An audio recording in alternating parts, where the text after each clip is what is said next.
नमस्कार दोस्तों, एक बार फिर स्वागत है आपके अपने चैनल ज्ञान गुरुजी में। और मैं हाजिर हूँ सफलता के साधन पुस्तक की अगली जो पेशकश है उसको प्रस्तुत करने के लिए। तो ये पार्ट 8 हम लोग आज शुरू करेंगे, पार्ट 9 शुरू करेंगे। इससे पहले पार्ट 8 तक ऑलरेडी वीडियो अवेलेबल है चैनल पे, और मैं इसमें अगर आप उसमें इंटरेस्टेड होंगे, आपको ये अच्छा लगा होगा और ये वीडियो को देख रहे होंगे और पीछे के पार्ट को नहीं देखे होंगे, तो वीडियो का लिंक डिस्क्रिप्शन में अवेलेबल है। आप उस पर क्लिक करके सभी पार्ट्स को 1 बाय 1 देख सकते हैं, ताकि आप इस पुस्तक को अच्छे से समझ सकें और आपका जो उत्थान हो वो पूरा का पूरा हो सके। शुरू करें इससे पहले मेरा निवेदन यही है आप लोगों के सामने कि चैनल को सब्सक्राइब नहीं किए हैं तो इसको सब्सक्राइब कर लीजिए और नोटिफिकेशन बटन को भी ऑन कर लीजिए मेरे लेटेस्ट वीडियो, ताकि आप लोगों को मिलता रहे। और दोस्तों इसको लाइक शेयर कर दीजिए जिससे मेरा सपोर्ट हो। तो चलिए शुरू करते हैं पार्ट 9 में। संभावना पर विचार करने के लिए तैयार रहें कि आप गलत क्षेत्र में हैं या गलत कंपनी के लिए काम कर रहे हैं या गलत नौकरी कर रहे हैं। यह भी हो सकता है कि आप इस पल अपने लिए बिल्कुल सही काम कर रहे हों। हो सकता है कि आप पहले से ही अपनी सारी शक्तियों का दोहन कर रहे हों। हो सकता है कि आपका वर्तमान काम आपकी पसंद और नापसंद, आपके स्वभाव तथा आपके व्यक्तित्व के लिहाज से आदर्श रूप से उपयुक्त हो। बहरहाल अपने प्रति यह आपका दायित्व है कि आप लगातार अपनी दृष्टि का दायरा बढ़ाएं और भविष्य में झांक कर देखें कि आप आने वाले महीनों और वर्षों में कहां होना चाहते हैं। भविष्य की भविष्यवाणी करने की सर्वश्रेष्ठ तरीका खुद इसका निर्माण करना है। अपनी मार्केटिंग करने की दूसरी कुंजी है भिन्नता। इसके लिए जरूरी है कि आप किसी तरह अपने प्रतिस्पर्धियों से अलग और बेहतर बने। अनूठेपन के आपके क्षेत्र क्या हैं? भीड़ से अलग दिखने के लिए आप क्या कर सकते हैं? आप खुद को ऐसे कैसे तैयार कर सकते हैं ताकि आप अपरिहार्य बन जाएं और किसी दूसरों के लिए आपकी जगह लेना संभव हो जाए। याद रखें, शिखर पर कभी भीड़ नहीं होती। जो लोग अपने क्षेत्र में बहुत अच्छे होते हैं उनकी मांग हमेशा रहती है। वे शायद ही कभी बेरोजगार होते हैं, उन्हें हमेशा सबसे ज़्यादा भुगतान मिलता है और सबसे तेज़ी से प्रमोशन मिलता है। आपका मुख्य लक्ष्य अपने काम में बेहद उत्कृष्ट बनना है और बेहतर बनते रहना है। कारोबार और कामकाज के संसार में परिणाम ही सब कुछ है। परिणाम ही वह एकमात्र पैमाना है जो मायने रखता है। सारे कारोबारी परिणाम वित्तीय संदर्भ में परिभाषित किए जा सकते हैं। आप बिक्री, आमदनी और मुनाफे पर जितना ज़्यादा सकारात्मक प्रभाव डालते हैं, आप उतने ही ज़्यादा मूल्यवान बनते हैं। खुद को बाकी सबसे अलग करने का सबसे अच्छा तरीका यह है कि आप अपने ज्ञान और योग्यताओं को इस बिंदु तक बढ़ा लें जहां परिणाम पाने में किसी दूसरे से बेहतर बन जाएं। आप में ऐसे विशेष गुण और योग्यताएं हैं जो आपको अब तक हुए किसी दूसरे इंसान से अलग और अनूठा बनाते हैं। आपके जैसे किसी दूसरे इंसान के होने की संभावना 50 अरब में से भी कम है। संभावना 50 अरब में से एक से भी ज़्यादा है।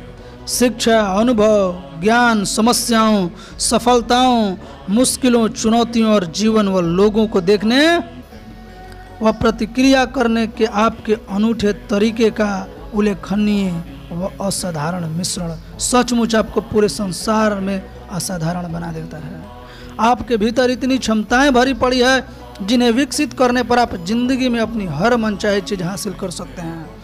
जैसा डेनिस वेटली कहते हैं, अगर आप 100 जीवन भी जिए तब भी आप पूरी संभावना का इस्तेमाल नहीं कर सकते। भले ही आप 100 साल और जिए तभी आप अपनी जन्मजात क्षमता के एक छोटी से हिस्से से ज़्यादा का इस्तेमाल नहीं कर सकते। आपको खुद का और अपने जीवन का विश्लेषण करके यह निर्णय लेना चाहिए कि आप अपने किन गुणों को दोहन करने वाले हैं और उन्हें उनके अधिकतम स्तर तक विकसित करने वाले हैं। लीडर्स का एक गुण यह होता है कि वे इस बारे में लगातार सोचते हैं और उनकी अंदरूनी योग्यताओं और उनकी बाहरी परिस्थितियों को देखते हुए वे खुद को सबसे अच्छी जगह कैसे रख सकते हैं ताकि उन्हें सर्वश्रेष्ठ परिणाम मिल जाए। आपको भी इसी तरह से सोचना चाहिए। आपको व्यक्तिगत उत्कृष्टता का क्षेत्र क्या है? आप इस वक्त किसी चीज में खास अच्छे हैं। अगर चीज़ें उसी तरह चलती रही तो जिस तरह से आप चाहते हैं तो आपके भविष्य में यानी 3 से 5 साल के भीतर किस में अच्छा बनने की संभावना है। क्या आपका सर्वोच्च गुण बेचने योग्य है जिसकी मांग बढ़ रही है, या फिर आपका क्षेत्र इस तरह से बदल रहा है कि इसके बराबरी पर रहने के लिए आपको भी बदलना होगा। अगर आप अपने ज़्यादा गुणों और योग्यताओं का विकास करें तो भविष्य में आपकी उत्कृष्टता का क्षेत्र क्या हो सकता है। अगर आप अपने क्षेत्र के शिखर पर पहुंचना चाहते हैं, उत्कृष्ट आजीविका कमाना चाहते हैं और अपने वित्तीय भविष्य की बागडोर अपने हाथों में थामना चाहते हैं तो आपकी उत्कृष्टता का क्षेत्र क्या होना चाहिए। जब आप विशेषज्ञता का क्षेत्र चुनने के लिए अपने वर्तमान और अतीत का अनुभव पर नज़र डालते हैं तो आप खुद से यह बेहद महत्वपूर्ण सवाल पूछ सकते हैं। आज तक के जीवन में कौन सी गतिविधियां मेरी सफलता के लिए सबसे ज़्यादा जिम्मेदार रही है। आप जहां थे वहां से अपनी वर्तमान स्थिति तक आप कैसे आए। आप ऐसे कौन से गुण और योग्यताएं जीवन में विकसित कर ली है जो आपके लिए आसान नज़र आती है। वे कौन सी चीज़ें हैं जो आप अच्छी तरह कर लेते हैं लेकिन जिनमें ज़्यादातर लोगों को मुश्किल आती है। वे कौन से काम और गतिविधियां हैं जिन्हें करने में आपको सबसे ज़्यादा मज़ा आता है। वे कौन सी चीज़ें हैं जिनके लिए आप अंदर से सबसे ज़्यादा प्रेरित होते हैं। वे कौन सी चीज़ें हैं जिन्हें करते समय आपको सबसे ज़्यादा खुशी मिलती है। अपनी शक्तियों का लाभ उठाने का एक मुख्य का हिस्सा अपने खास काम या गतिविधि में आपकी रुचि, रोमांच और उत्साह का स्तर है। आप जिस क्षेत्र में सचमुच आनंद लेते हैं उसमें आप हमेशा सर्वश्रेष्ठ होंगे और सबसे ज़्यादा पैसा कमाएंगे। यह हमेशा ऐसा क्षेत्र होगा जिसके बारे में सोचना, बात करना, पढ़ना और सीखना आप पसंद करते हैं। सफल लोग अपने काम से प्रेम करते हैं और वे हर दिन काम पर जाने के लिए उतावले होते रहते हैं। काम करने से उन्हें खुशी मिलती है और वे जितने ज़्यादा खुश होते हैं वे अपना काम उतना ही बेहतर करते हैं। समय उनके लिए ठहर जाता है और उन्हें समय का होश ही नहीं रहता है। उनका काम कहाँ शुरू होता है और कहाँ खत्म होता है इसके बीच कोई लकीर नहीं होती है। यह उनके जीवन का हिस्सा होता है। विशेषज्ञता और भिन्नता के बाद खुद की मार्केटिंग करने की तीसरी कुंजी विभाजन है। इसके लिए आवश्यक है कि आप अपने बाजार के खंड कर लें, यानी आप अपने पास मौजूद चीज़ों से सबसे अच्छे ग्राहकों को पहचानें। इसमें आप अधिकतम परिणाम पाने के लिए सबसे अच्छी जगह तय करते हैं। यह सच्चाई आपके लिए हमेशा एक बड़ी चुनौती होगी। आप बहुत सारे अलग अलग चीज़ें करते हो सकते हैं। आप बहुत सारी नौकरियों में काम कर सकते हैं। आप अपने लाभ उठाने के लिए असीमित अवसर खोज सकते हैं और आप जितने बेहतर बनते हैं उतने ही दरवाज़ा आपके लिए खुल जाएंगे। आपकी ज़िंदगी भर चुनाव करना होगा, आपको विभाजन करना होगा। व्यावसायिक मार्केटिंग में हम अपने सारे प्रयास उच्च संभावना वाले प्रोस्पेक्ट या संभावित ग्राहकों पर केंद्रित करते हैं। ये हमारी विशेषज्ञता के क्षेत्र में संभावित ग्राहक हैं जो हमारे प्रतिस्पर्धी लाभ, हमारी उत्कृष्टता के क्षेत्र के सबसे ज़्यादा प्रशंसक हैं। ये वे लोग हैं जो सबसे जल्दी खरीदते हैं और उनके लिए गुणवत्ता भाव के छोटे मोटे फर्क से ज़्यादा महत्वपूर्ण होती है। अपनी मार्केटिंग करने में आपका मुख्य लक्ष्य ऐसी होनी चाहिए जैसे एक नौकरी या करियर खोजना है जहां आपके खास गुणों और अनूठी योग्यताओं को बहुत महत्व दिया जाता हो। तथा अच्छा भुगतान मिलता हो। आपका लक्ष्य कोई ऐसी जगह खोजना है जहां आप उस काम को करके सबसे ज़्यादा कमा सकें, जिसे आप उत्कृष्ट अंदाज में करते हों। यह आपका चुना बाजार खंड बन जाता है। करियर बदलने वाले सेमिनारों में हम लोगों को प्रोत्साहित करते हैं कि वे जिन कंपनियों में काम करना चाहते हैं उनके मुख्य लोगों से बातचीत करके जानकारी इकट्ठी करें। इस तरह से वे जानकारी एकत्रित करते हैं जिसके आधार पर वे यह तय कर सकते हैं कि कोई खास कंपनी या उद्योग उनके लिए सही है या नहीं। जब आप अपनी शक्तियों का सही आकलन कर लें तो इसके बाद आप अपने संसार में चारों तरफ देख सकते हैं और खुद से पूछ सकते हैं कि आपकी शक्तियों की सबसे ज़्यादा कद्र कहाँ होगी और सबसे ज़्यादा भुगतान कहाँ मिलेगा। संसाधनों के समूह के रूप में सबसे उच्च लाभ के लिए आपको अपना निवेश कहाँ करना चाहिए। कई लोग अब कंपनी के दर्शन और इसकी भावी संभावनाओं की वजह से किसी खास कंपनी में काम करना चाहते हैं। एरिस्टोटल ओनसिस ने तेजी से सफल होने की महत्वाकांक्षा युवाओं को सलाह देते हुए कहा था कि जिस कंपनी में काम करना चाहते हैं उसमें कोई भी नौकरी करने लगे और फिर काम करते हुए ऊपर की ओर तरक्की करें। NT&T के भूतपूर्व अध्यक्ष ने कॉलेज से निकलने के बाद जमीन के नीचे टेलीफोन के तार बिछाकर शुरुआत की थी। हेवलेट पैकर्ड की पूर्व CEO काली फियोरिना ने बिक्री के शुरुआत में कहा था और ऊपर बिक्री से शुरुआत की थी और ऊपर का रास्ता तय किया था। जेरोक्स के अध्यक्ष गेल मिल्केही ने भी बिक्री के क्षेत्र में ही शुरुआत की थी और वे अंततः बहुत ऊंची तनख्वाह पर अध्यक्ष बने। अमेरिका के एक बहुत बड़ी एयरलाइन के अध्यक्ष ने जब कंपनी में अपना करियर शुरू किया तो उन्होंने पहल नाइट शिफ्ट में विमान के टॉयलेट साफ किए थे। अंततः तरक्की करते करते $20 लाख सालाना की नौकरी में पहुंच गए। कई बेहद सफल स्त्री पुरुष जिन कंपनियों को सचमुच पसंद करते थे उन्होंने उनके निचले पदक्रम की शुरुआत की थी। फिर उन्होंने अपने काम को बेहद अच्छी तरह करने पर ध्यान केंद्रित किया और तरक्की करते गए। व्यक्तिगत मार्केटिंग का चौथा सिद्धांत है एकाग्रता। लंबे समय तक एकाग्रता कायम रखना सारी महान सफलता के पहले आता है। आप सबसे पहले अपने खास गुणों और शक्तियों वाले क्षेत्र में विशेषज्ञता हासिल करने का निर्णय लेते हैं। फिर आप अपने चुने हुए क्षेत्र में उत्कृष्ट बनने के लिए खुद को अलग करते हैं। आप क्षेत्र को संकरा करते हैं और चुनते हैं कि आप कहाँ काम करना चाहते हैं और आप क्या करना चाहते हैं। जब आपकी सफलता की कुंजी यह है कि आप अपने नौकरी में अपना पूरा दिल झोंक दें ताकि आप पूरे रास्ते तरक्की करते हुए शिखर तक पहुंच सकें। बाजार केवल असाधारण प्रदर्शन के लिए ही असाधारण पुरस्कार देता है। आपने अब तक जो भी किया है उससे आपने अपने चुने हुए क्षेत्र में असाधारण बनने की बुनियाद रख दी है। जब आप उत्कृष्ट काम करने पर पूरी एकाग्रता कायम कर रखते हैं और अपने से अपेक्षित सबसे महत्वपूर्ण परिणाम पाने में बहुत अच्छे बन जाते हैं तो आप अपने क्षेत्र के शीर्ष समूहों में तेजी से ऊपर उठने लगते हैं। याद रखें, आपको इस पृथ्वी पर गुणों और योग्यताओं के बहुत खास मिश्रण के साथ भेजा गया है जिसकी वजह से आप अब तक हुए हर इंसान से अलग हैं।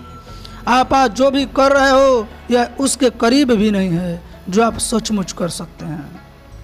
आपके लिए लंबे सुखद और समृद्ध जीवन की कुंजी यह है कि आप अपने शक्तियों और कमजोरियों को नियमित आकलन करें।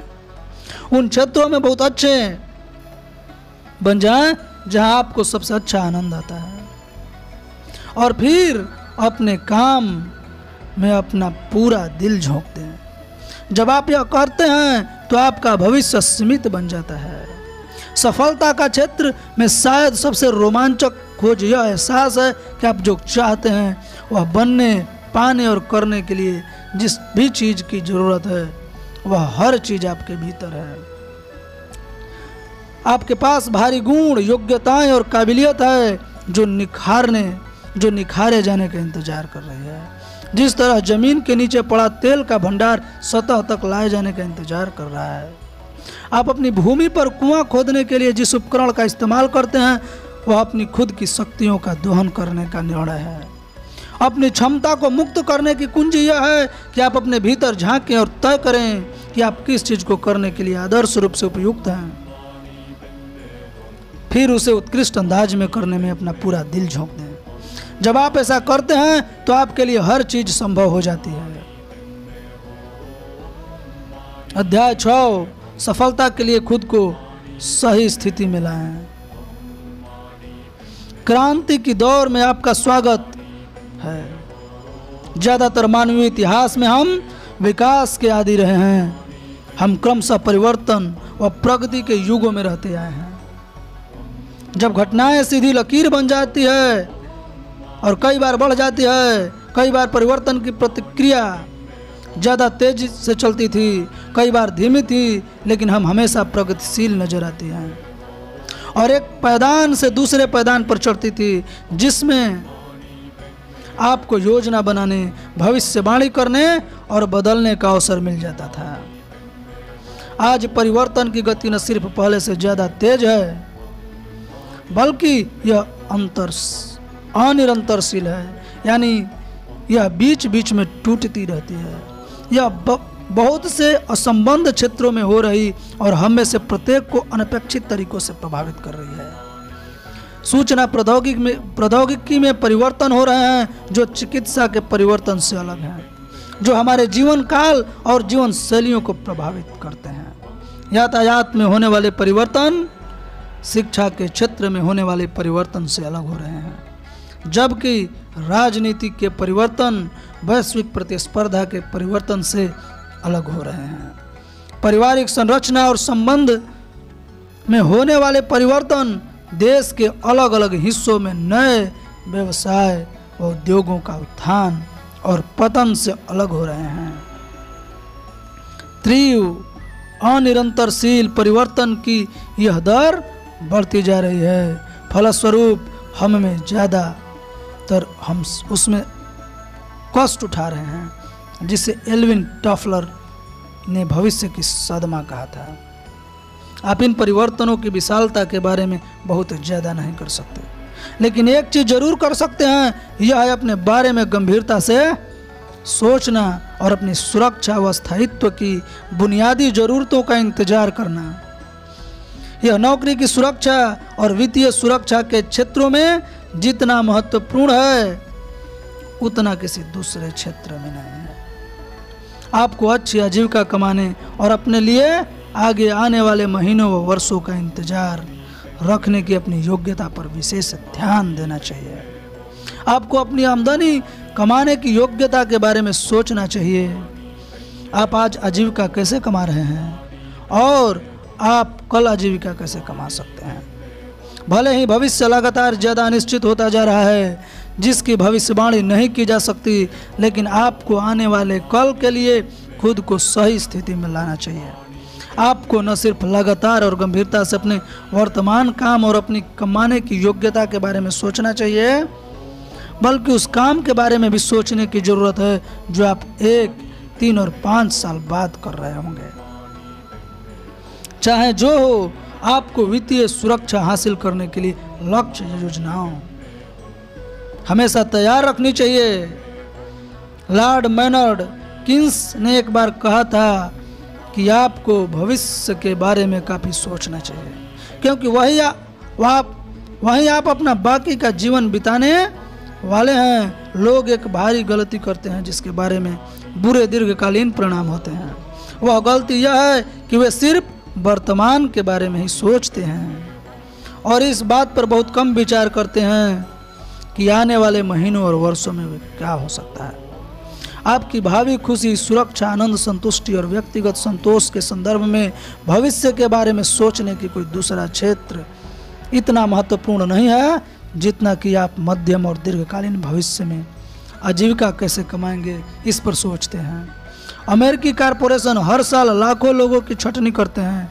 फॉर्च्यून 100 में आने वाली एक बड़ी और मशहूर कंपनी ने 1 लाख से ज़्यादा पेशेवर कर्मचारियों की छटनी कर दी। ये घंटे के हिसाब से काम करने वाले कर्मचारी नहीं थे, ये तो वे स्त्री पुरुष थे जिन्हें अमेरिका के सर्वश्रेष्ठ विश्वविद्यालयों से चुना गया था। रोजगार में आने के लिए उन्होंने 4 में से 3.9 के न्यूनतम ग्रेड पॉइंट हासिल किए थे।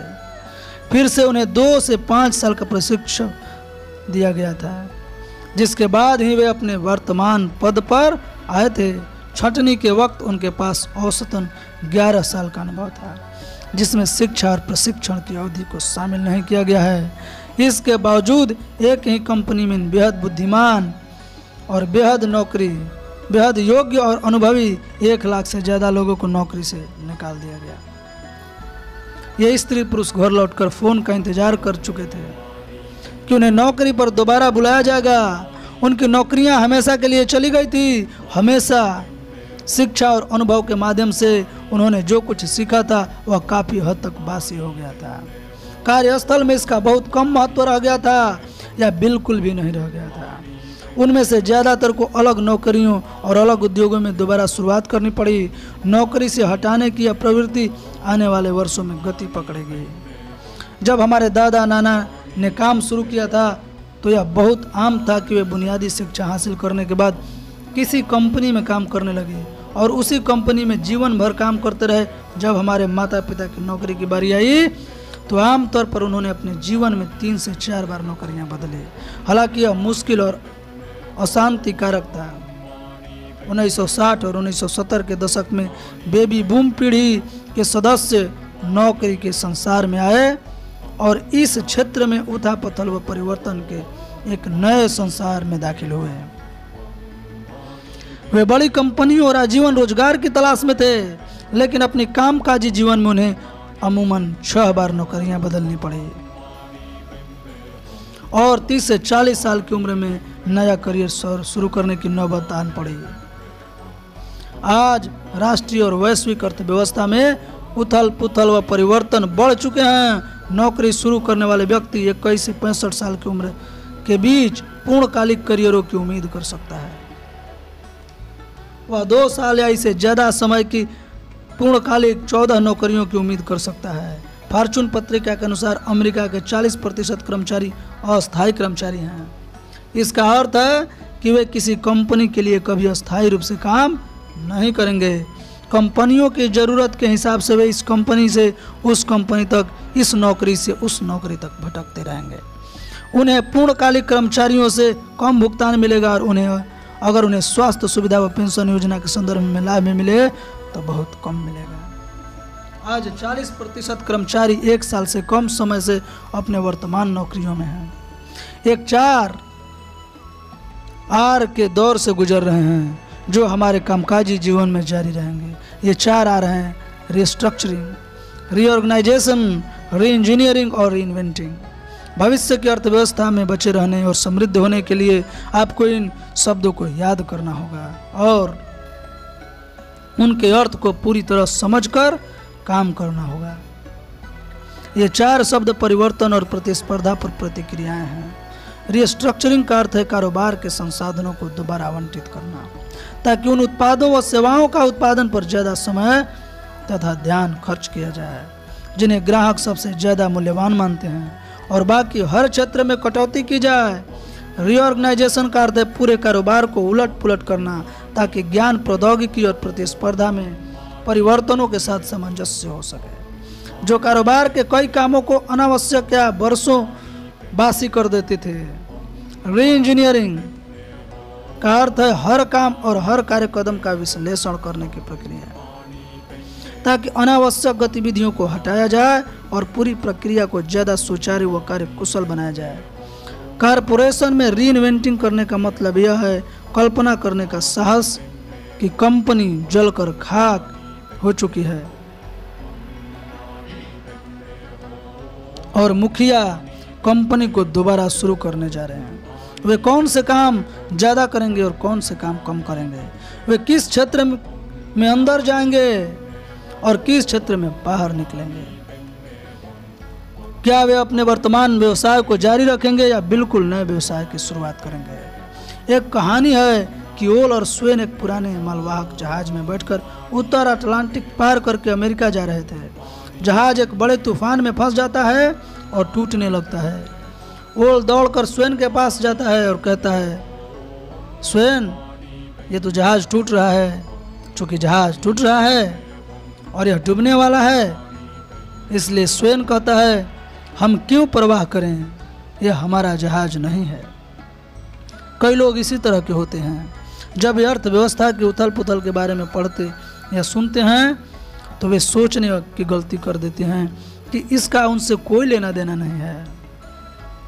वे दरअसल कहते हैं, हम क्यों परवाह करें, यह हमारी समस्या नहीं है। लेकिन सच्चाई यह है कि हम सभी उसी आर्थिक जहाज पर बैठे हैं। जो भी चीज़ जहाज के लिए खतरा बन सकती है वह किसी तरह से हमें भी प्रभावित कर सकती है।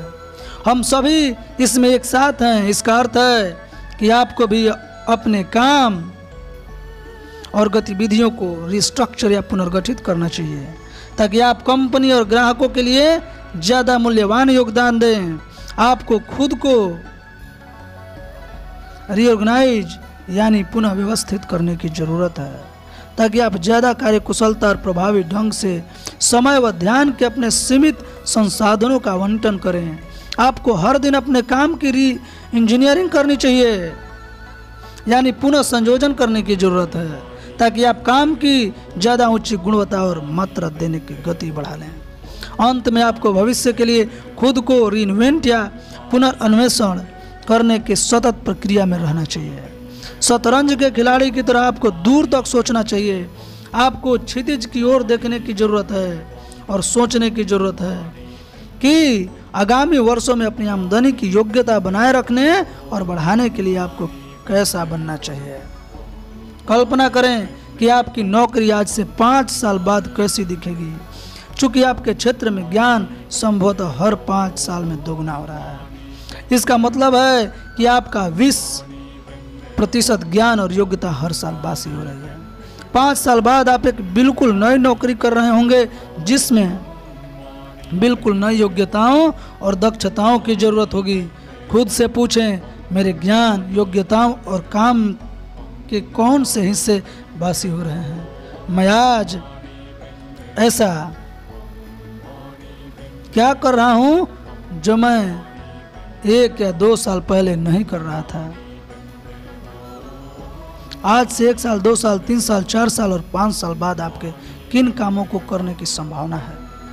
आपको किस ज्ञान और योग्यताओं की जरूरत होगी और आप उन्हें कैसे हासिल करेंगे। अपने आर्थिक और वित्तीय भविष्य के लिए आपकी योजना क्या है। अपनी भावी नौकरी या नौकरियों की योजना बनाने के लिए अक्सर आपको काम करने के बारे में सोचने के तरीके में एक बड़ा परिवर्तन करने की ज़रूरत है। मानव इतिहास के ज़्यादातर हिस्सों में 95% या इससे ज़्यादा लोगों की आजीविका जमीन या खेती किसानी के सहारे चलती रही है, जिसने शहरों में रहने वाले चंद लोगों को सहारा दिया है।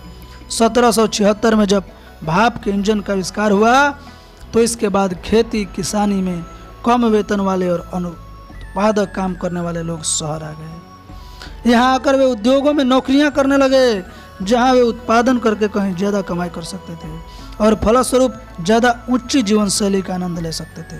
द्वितीय विश्व युद्ध खत्म होने के बाद हम सेवा युग में दाखिल हो गए, जहाँ सेवाओं को पहुँचाने वाले लोग उत्पादक कारखानों में काम करने वाले लोगों से ज़्यादा हो गए।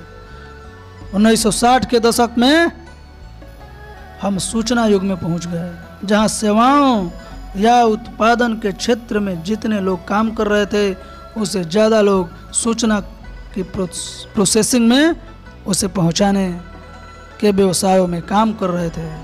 तो दोस्तों आज यहीं तक, अगले वीडियो में फिर मिलेंगे। तब तक के लिए जय श्री राम, जय हिंदुस्तान।